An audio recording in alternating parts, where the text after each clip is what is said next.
As I mentioned in my Hulk video, I've really been liking the idea of Dungeons & Dragons characters with split personalities. Something like a werewolf, or better yet, a symbiote, so naturally it seems like Venom is a perfect character for me to make.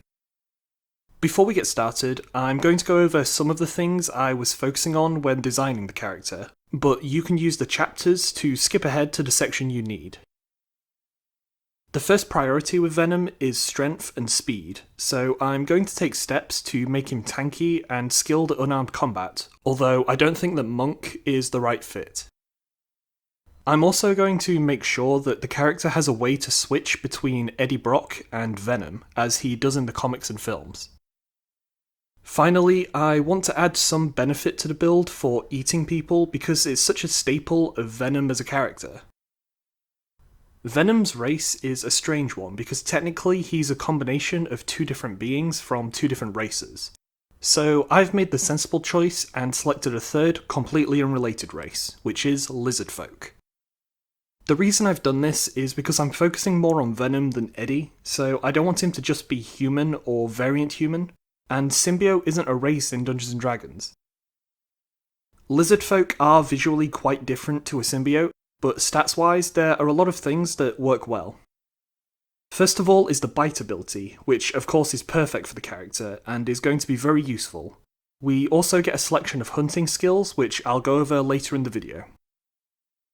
Next, we have natural armour, giving the character stronger AC when unarmoured, helping to represent the general damage resistance that Venom possesses. We also get the abilities Hold Breath and Cunning Artisan, which may be useful but aren't that important to the Venom aesthetic. And finally, we get a +2 to Constitution and a +1 to Wisdom. Now, looking at the character's class options, I've built him to be level 7, starting with 4 levels in Warlock, giving some spells which I'll cover later. We also get an otherworldly patron, for which I think the Fiend is the best option, giving the feature Dark One's Blessing. With this ability, we gain temporary hit points every time we kill something, which I'm using to represent Venom's healing ability that's usually associated with him eating people. We also get 2 Eldritch Invocations. I would suggest taking Devil's Sight and Mask of Many Faces. My thinking behind Mask of Many Faces is that it can be used to represent the human form of the character whenever we need to.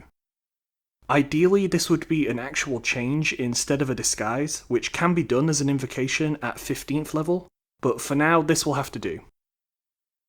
Then there is the Pact Boon, and I would suggest taking the Pact Weapon. Venom is known to morph his hands into spikes to use in combat, but can't form more advanced weapons like Carnage does.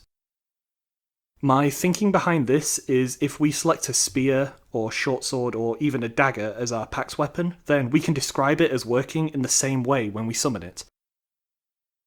You've probably noticed that I've taken 4 levels, but the abilities that we get are only really for the first 3. The final level is going into Warlock just so that we unlock an ability score improvement, which I'll discuss later in the video. The final 3 levels are going to go into Rogue to allow Venom to strike from the shadows with more power and skill. As a Rogue, we get Sneak Attack, improving our damage when we have an advantage on opponents, and Cunning Action, allowing us to dash, disengage, and hide as an extra action. For our roguish archetype, I think that Assassin is the best option, giving us the ability Assassinate. This provides advantage on attacks made against opponents who haven't had a turn in combat yet. That brings the character up to level 7. If you want to take the character further, then I would suggest putting any additional levels into Warlock to gain more invocations and spells. As always, I have created a homebrew ability to try and improve the feel of the character, and in this case we have the feature Consume Life. Once per long rest, you may perform a special bite attack against a creature that you are grappling, dealing an additional 1d4 per Warlock level in necrotic damage. In addition, you gain a number of temporary hit points equal to 1d6 times the target's challenge rating or level. This is basically entirely inspired by the mechanic in the Ultimate Spider-Man game, where Venom was able to heal himself by eating people. Moving on to equipment, we will be using the Warlock starting options, and this time there's going to be a couple of things that we just don't need. For example, we won't be needing the armor it gives us, as we have natural armor. The first thing we will take is a simple weapon, which will be the spear for our packed weapon, then an arcane focus and a dungeoneer's pack. For spells, we have a few options that are going to be good for representing Venom's various abilities, starting with cantrips. Blade Ward, Prestidigitation, and True Strike are good options. Then for level 1, I would take Armour of Agathes, Arms of Hadar, and Hex. Finally, you should take the second level spells Misty Step and Spider Climb. If you plan on taking the character to higher levels, then some good spells to pick would be Hunger of Hadar, Eyebite, and True Polymorph. For ability scores, Strength and Constitution are going to be a priority for attacks and health. Then Charisma and Dexterity will be useful for armor class and spellcasting, and finally Wisdom and Intelligence won't be very important. As we are multiclassing into Rogue, you will also need to make sure that your Dexterity is at least 13 to meet the requirements of the class. There aren't a lot of backgrounds that fit this character particularly well, but I think that Charlatan does the job just fine. The personality traits I went for are on screen, and the alignment is a very tricky thing to settle on.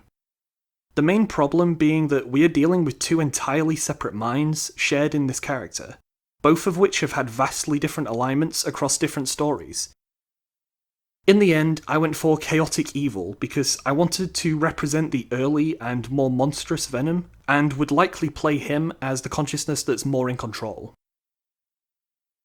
But on the note of role-playing this character, I thought I'd also suggest that you allow the Dungeon Master to be the voice of either Venom or Eddie. So for example, I made Venom the main voice of this character, meaning that the DM will send private messages as Eddie Brock, to offer an opposing viewpoint to anything that I have the character do. This is something that I did with one of my players who was possessed by a demon, with me filling in for the voice of the demon Apollyon. The dynamic was very similar to that which Eddie and Venom have in the film adaptations, and I'd recommend doing something similar because it works really well. Next, we have our skills, starting with Deception and Sleight of Hand from the Charlatan background. Then from our Lizardfolk race, I took Stealth and Survival. From the Warlock class, take Intimidation and Investigation, as well as Athletics from our Rogue levels. We also get 2 Expertise skills, for which I took Athletics and Intimidation. Then finally, we have our Ability score improvement. We only have one, and I would suggest taking Tavern Brawler to allow us to fight better unarmed. This is being used to represent Venom's claws that he uses in combat. At higher levels, I would also suggest taking Grappler to improve your usage of the Consume Life Homebrew Ability.